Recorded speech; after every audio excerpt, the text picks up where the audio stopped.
want to preface a little bit with for tonight's uh, 42 years ago, uh, and that's when the charter came into effect. But it had taken quite a period of time and discussions before we got to that signing date in 1982. Um, but I would like to, and we saw how what happened during COVID. We all did, and but in 1982, I think one of the big questions and themes over the night, Brian, that I want to explore as well is in 1982, Canada was a fairly homogenous country. Um, and it was written at a time when Canada was just that. And everybody knew what reasonable meant. Um, Back in 1982, we didn't think we would ever have the day when public nudity, going down the streets masquerading as a pride parade would be reasonable. So I think one of the big things is what's changed more, our interpretation of the charter or the culture that is interpreting it. So with that, maybe we'll start off there, Brian. What's your thoughts between the culture of Canada today as it was in 1982, and how big of an impact has that had on the way the charter is being utilized or not utilized?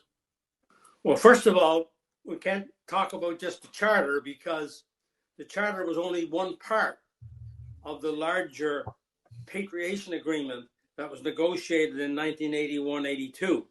Many people think we were just negotiating the charter, and that would be a very erroneous perception. There are 60 segments to the Constitution Act 1982. 38 of them deal with the charter. The others deal with other matters which were negotiated at the same time. So one of the problems a lot of Canadians have is that they have that misconception that we were just negotiating a charter. If we were, it's highly likely it would be a lot different than it is today, because we wouldn't have had to bargain other parts of the Patriation Act as we did in 1981-82. For example, the whole question of Indigenous rights, the whole question of equalization, the whole question of minority language rights, the whole question of non-renewable resources, the whole question of the amending formula, all were components with the charter. Some days and some weeks, they were more important than the charter. So the charter got mixed in with a bunch of other important issues, and it was negotiated then as part of this larger package. And so there was ebb and flow and negotiations going on where various parts of the charter were being bargained and talked about in the same context as equalization or minority language rights or other things. And so that is the reason why some people, I think, get the thing wrong, in the sense that it was not just a charter. And so it made it far, far more difficult for people like me and others who were involved in negotiating at the time. And it happened over 17 months and involved hundreds of people. It never just involved the First Minister. For example, one of the great erroneous things that is humorous to me is that, for example, anytime you put up a picture of the Charter of Rights and Freedoms, for example, another great mythology going around, there's only one signature on it. Yeah. And that signature is the Prime Minister's. That's wrong. That's constitutionally incorrect. But you'll find it because that's the only one that's available, because the federal government puts it out. But the Prime Minister Trudeau's signature on that Charter of Rights and Freedoms, his charter and his Patriation Act lost in the Supreme Court of Canada in 1981, and he had to come back to the table and negotiate.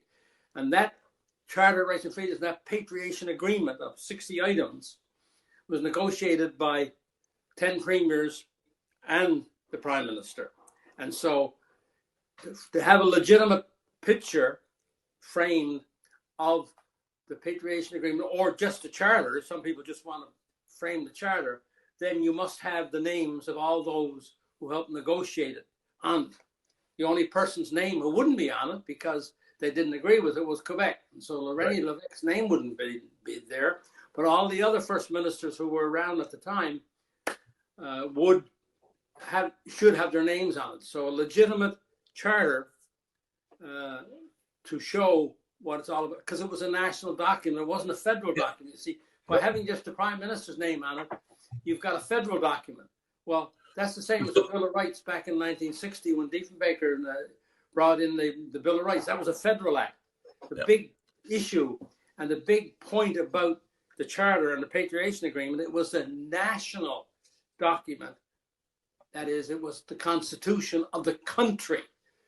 So Brian, did each of the premiers sign that Constitution? Okay, so the Patriation Act, yeah. Okay, so that's a question that many people have because everybody was glued to their TV sets or who saw the Queen and Pierre Trudeau signing it on that day, but they did not. Yeah, that was the act going through Parliament for the Parliament of Canada at the time, after we had signed the Patriation Agreement. But that signing on Parliament Hill that day would not have been possible without the signatures of all of a majority of the premiers on the Patriation Act, which was the foundation document. The legislation that you see signed, right, is the culmination or the legislation that culminated